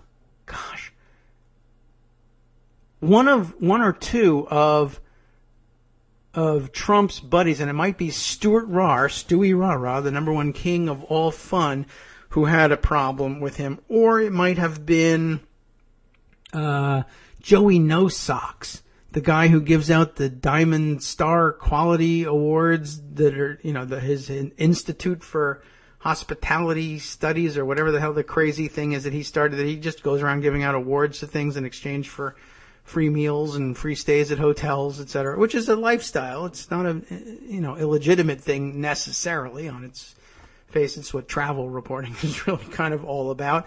But Cipriani's, I think, was the restaurant that one or both of them had a dispute with, and they were busy suing them. And at the same time, though, Cipriani's was slated to be the restaurant in the D.C. Trump Hotel, the one in the old post office building. And then at some point, Cipriani's backs out of the deal, probably because he heard, hey, Trump never pays anybody, / oh my God, he's running for president, and everybody thinks that he's crazy, and I agree, and he's a racist, and I don't want anything to do with him. So he backed out of the deal, and Trump was getting ready to sue him. That's interesting. Is that the right one? Does anybody remember whether that connection is real? Anyway, I assume no other connection there, although, I mean, why she chose Cipriani's for her fundraiser back in 2006, I don't know. I'm sure it was just a hot restaurant and whatever, and she may have had no connection with Donald Trump in 2006. But I'd be curious to know. There's a million reasons why they could just coincidentally be at the same restaurant. But I would be curious to know. Anyway, the article in the Daily News goes on. It is a testing, he said, that would be Bud McFarland saying about KT McFarland. In a shockingly venomous 1992 letter given to the Daily News by Troya in a bid to scuttle his sister's candidacy, McFarland, who said she was in psychotherapy at the time, and I think we're past the stigma of psychotherapy, but that has been an issue in the past, the National Security Advisor and all that. I don't really want to go back to those dark days necessarily, but some of it was your idea, you people on the other side, and maybe you have an issue about that. And Donald Trump has been asked about psychotherapy in the past too, and I think he's been pretty down on it. I think he's got a caveman attitude on it. Don't know if I want to encourage that by bringing this up at this time. And once again, she's got no confirmation hearings to go through. So, McFarland, who said she was in psychotherapy at the time, told her father she recently had flashbacks that he had molested her sister, and two brothers, which I assume includes the brother who says it's crazy. These repressed memories are now clearly in my mind, she wrote. You preyed on your young. I don't know. I mean, and here's where, once again, it becomes a crazy mess for liberals and progressives to consider this. I mean, if she's the victim of if she's a victim of incest, you gotta support her realization and straightening her life out. But I don't know. And I don't think this is anything to be used again. At least there's no opportunity to actually use this against her. But now I'm changing my mind as I'm reading through this thing. Do I continue with this? I guess I just want to know the background now. But what a complicated mess the entire world is. Taking too much. Sometimes I wish we had the ability to be that black and white and that clear about things. But this is very odd. While acknowledging that Augie Troya, that's her dad's name, Augie, had been a model grandfather to my grandchildren, McFarland told him he would never see them or her again. You are now old and increasingly infirm, she wrote. That's less than kind. If you need help of any sort, we will not acknowledge you. If you die, we won't care. That's okay. There's some inflamed passions there, but that's a little cold. I don't know. In the letter, McFarland threatened to bring criminal charges against her father and to evict him from the home she had bought for her parents. Both me and my mother had the same reaction, that it was an attempt to kill him or have him kill himself, Troya said, her brother. My dad had had a heart attack. He's never read it. All this has been kept from him by my mother, even now. Yeesh. McFarland, who put herself through college, landed a job at the Pentagon and married well, branded her father socially inferior in the letter. In graphic terminology, she outed her brother Mike, who was dying of AIDS, and questioned her sister's sexuality. This is maybe not a nice person in general. I cannot tell you what's going on here. After New York Magazine published a blockbuster story about her family, McFarland publicly accused her father of beating her, but she did not mention incest. So now we're talking about like recovered memory therapy. This is difficult to sort out. Ordinarily, I think this would probably be somebody that wouldn't end up in the national security orbit of a careful president, but wow. She's in this one, and she's been in others, too. And by the way, I guess this sort of sets the record straight. The idea of putting herself through college. of course, would be something that would be possible only if she were not, at age 18, at work in the offices of Henry Kissinger, as she claimed in the past. So, I don't know. There's been inflated claims in the past, though they were about resumes, which is, I think, a little bit more common than inflated claims about recovered memories of incest. And, wow. Okay, just, It's a pretty weak excuse now, just putting it out there. But I hadn't read all the way through it. I wonder if I would have reconsidered or not. I can't tell you for sure. Okay, moving on. Phew. There are a few other items that we can add to a number of issues we've been considering over the past couple of days. Let's see. One was, we mentioned, I'll add this here to our roundup about Donald McGahn. I think we've got all we need to know in terms of highlights on him, but there was some front page writing over at Daily Kos on the subject. We'll add that to our roundup. Let's see. Tomorrow, perhaps, we can get around to the rest of the those profiles of Jared Kushner, which are going to be important for us to consider in the future. And let's see. There are also a few items we might consider about Trump himself. However, as we have a couple more minutes left, let me take a look. We better get ourselves up to speed on what's going on in Wisconsin and other states slated for recount. And I promised you the other day that we would take a quick look at Mark Elias's writing at Medium, mentioned earlier in the show, about the topic of the recount. And Mark Elias is, of course, has been working with the Clinton campaign, a famous campaigns and elections law attorney. And he has this piece in Medium from the other day, 3 days ago, listening and responding to calls for an audit and recount. I think probably a good source for a pretty sober and knowledgeable survey of the lay of the land with respect to what they might find and why it's important at least to go looking at what happened in Wisconsin and in the other states as well, Michigan and Pennsylvania in particular.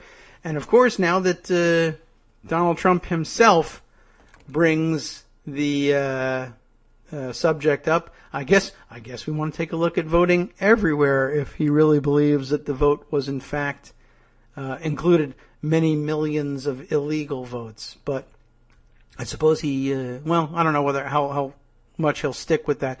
As opposed to him just saying, let me define what's illegal and what's not, and we'll just throw those things out.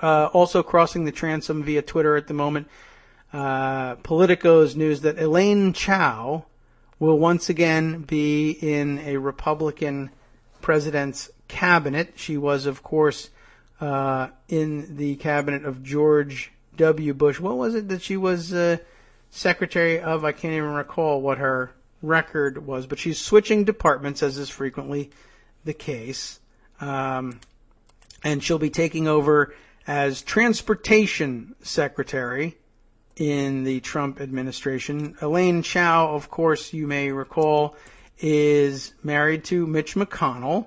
She was formerly the Secretary of Labor during George W. Bush's administration. Will now be, and was Deputy Secretary of Transportation as well under President George H.W. Bush. Interesting. So, I guess it doesn't matter whether you're a Bush loyalist or not. There's no Jeb Bush administration to serve in.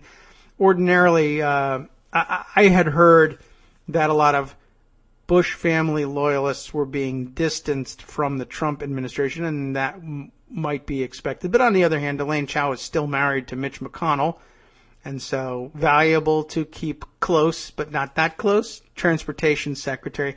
Jennifer Hayden, our own Scout Finch over at Daily Kos, tweeting that news out along with the comment. Let me guess. She wants to privatize transportation. Probably a pretty good guess. All right. let's make sure that we, oh yes, and thank you for that note, Justice pointing out, important, I would think. In the background, Chow's family owns one of the largest shipping firms in the world. Well, that's transportation, so there you go. I think that's probably worthy of note. Let's see, I want to make sure that I've got that available for inclusion in the roundup later on. I noticed it on one computer. I now have to make sure that I've got it available on the other. Make those things very easy. Okay, so before that, I was about to get started on Mark Elias's piece on Medium.com, listening and responding to calls for an audit and recount. I think good grounding for the days to come. Over the last few days, officials in the Clinton campaign have received hundreds of messages, emails, and calls urging us, to do something, anything, to investigate claims that the election results were hacked and altered in a way to disadvantage Secretary Clinton. By the way, before I'm going to distract myself one other time, see if I can come up with the tweet, but I did see a good observation made, though there was no, I don't think that there was any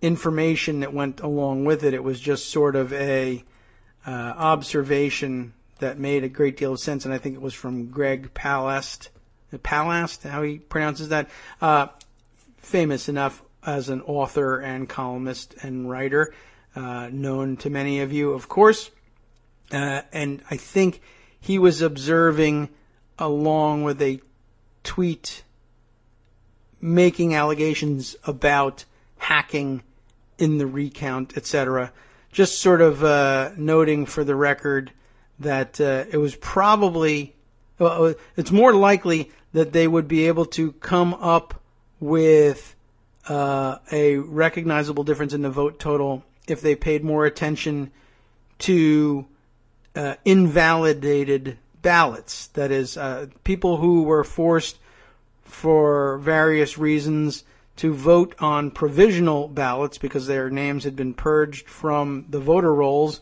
by Republican efforts to suppress the black and other votes of black folks and other people of color, because they tend to vote Democratic, as we all know.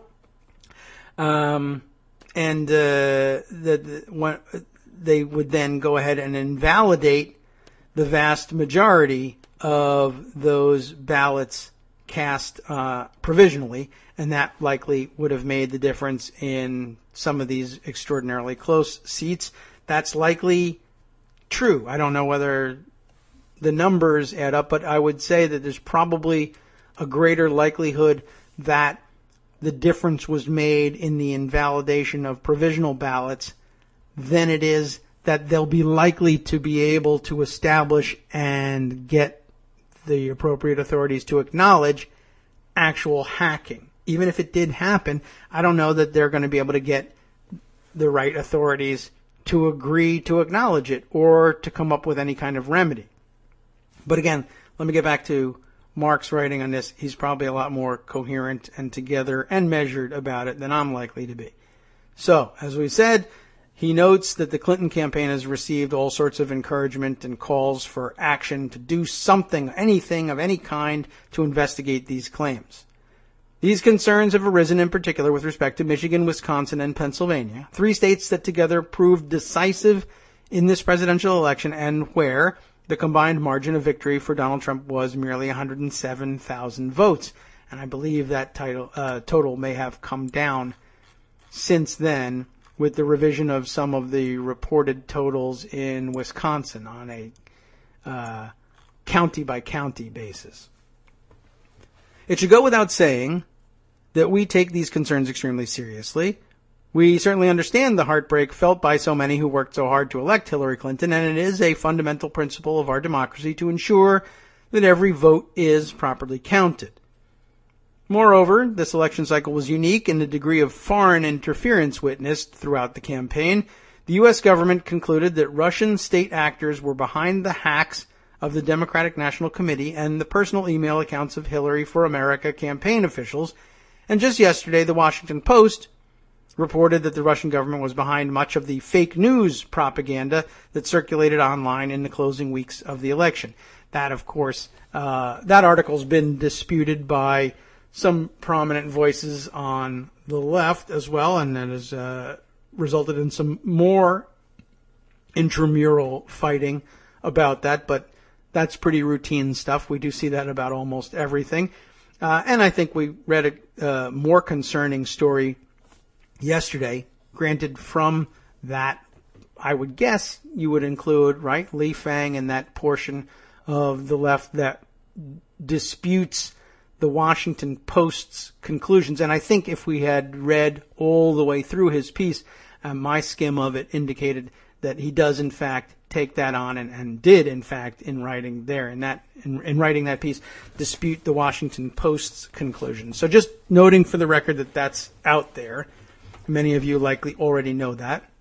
But I thought Lee's article was incredibly useful just for reminding us that Trump insiders, people inside Trump's circle, were also responsible for generating a good portion of that fake news and will be in a position to continue to do so in a way that represents an enormous conflict of interest for them personally and for the administration, namely Laura Ingraham, but others as well. For all these reasons, though, returning to Mark Elias's level-headed writing, I believe, we have quietly taken a number of steps in the last 2 weeks to rule in or out any possibility of outside interference in the vote tally in these critical battleground states.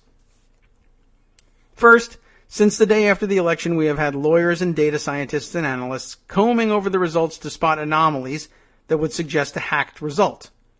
These have included analysts both from within the campaign and outside, with backgrounds in politics, technology, and academia.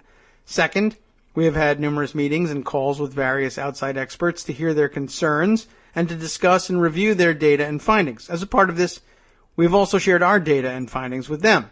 Most of these discussions have remained private, while at least one has unfortunately been the subject of leaks. Third, we have attempted to systematically catalog and investigate every theory that has been presented to us within our ability to do so. Fourth, we have examined the laws and practices as they pertain to recounts, contests, and audits.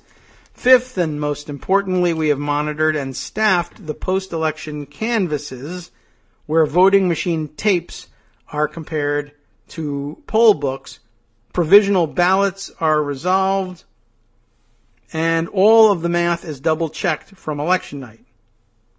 During that process, we have seen Secretary Clinton's vote total grow, so that today her national popular vote lead now exceeds more than 2 million votes. In the coming days, we will continue to perform our due diligence and actively follow all further activities that are to occur prior to the certification of any election results.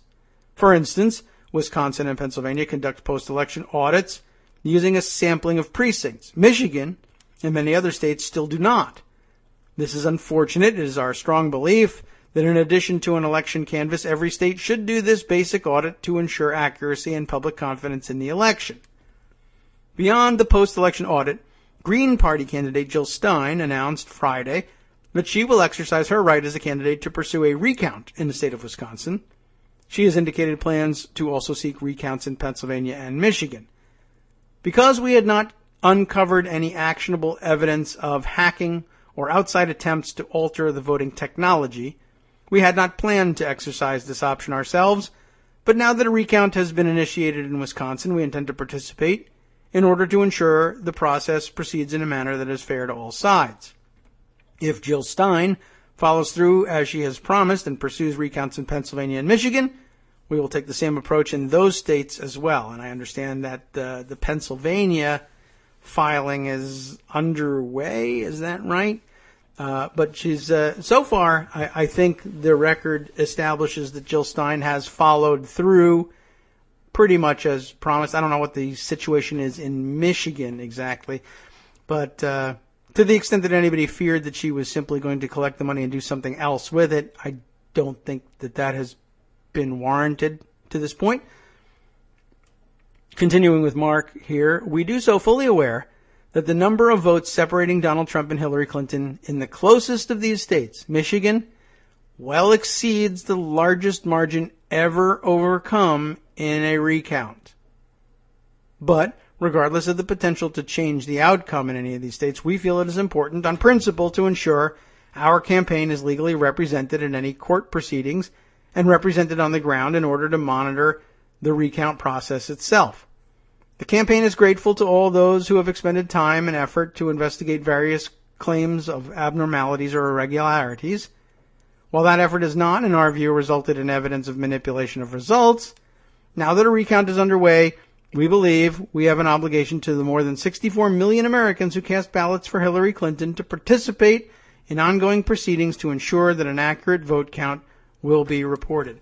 And perhaps more so than usual, it will be important to monitor things, even if it doesn't change the outcome in any way.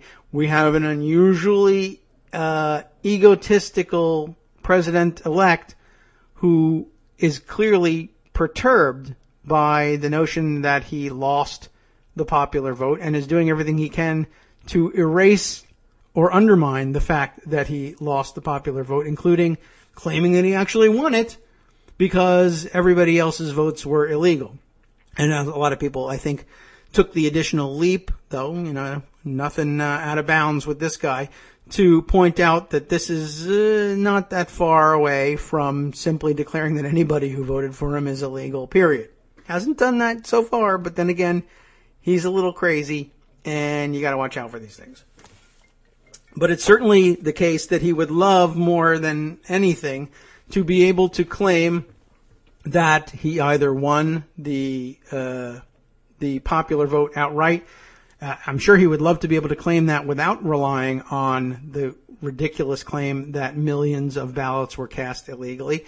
Certainly anything he can do to pare down the difference between his popular vote total and hers.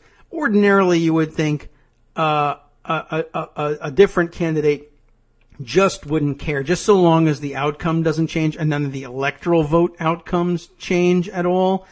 He would ordinarily, I think, be happy to just let it lie at that point and let any other losing candidate do whatever it is they wanted to do, and that's their own business.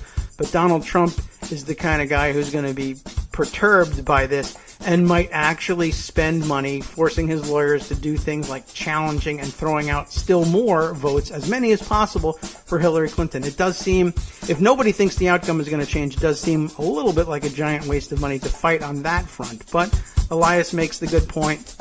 These audits ought to be an ordinary part of any election anyway. I have to agree with that. Just wanted to sort of let you know what a person who will be intimately involved in these proceedings has to say on that front, and I think a fair warning. Don't expect too much in the way of change, and don't expect to be too pleased with the results either, about what you find out about the integrity of the system. We have a lot of work to do on that front. Anyway, let's wrap it up for today and hand the microphones over to the guys at the after show. It is Tuesday. That makes it Red Sky at Morning Tuesday. On the after show, what's up for the day? Lawyers for the Oregonian, the Associated Press, and Oregon Public Broadcasting file motions to release the names of the jurors in the Malheur armed occupation trial. Wow. North Carolina Governor Pat McCrory's re-election bid was dealt a harsh blow when the State Board of Elections dismissed his complaints about voter eligibility. And the son of suspended Alabama Chief Justice Roy Moore is arrested for the 8th time in the last Daily 5 years. On networksradio.com. You have been listening to the Kagro in the Morning Show with David Waldman. Thank you for listening, and do stay tuned for the after show, and especially, I would say, for the last half, Chris Reeves will be by discussing more on the nuts and bolts of running for office as a Democrat, and they'll be discussing Elise Hogue's suggestions on the future of the Democratic Party, all coming up next on the after show.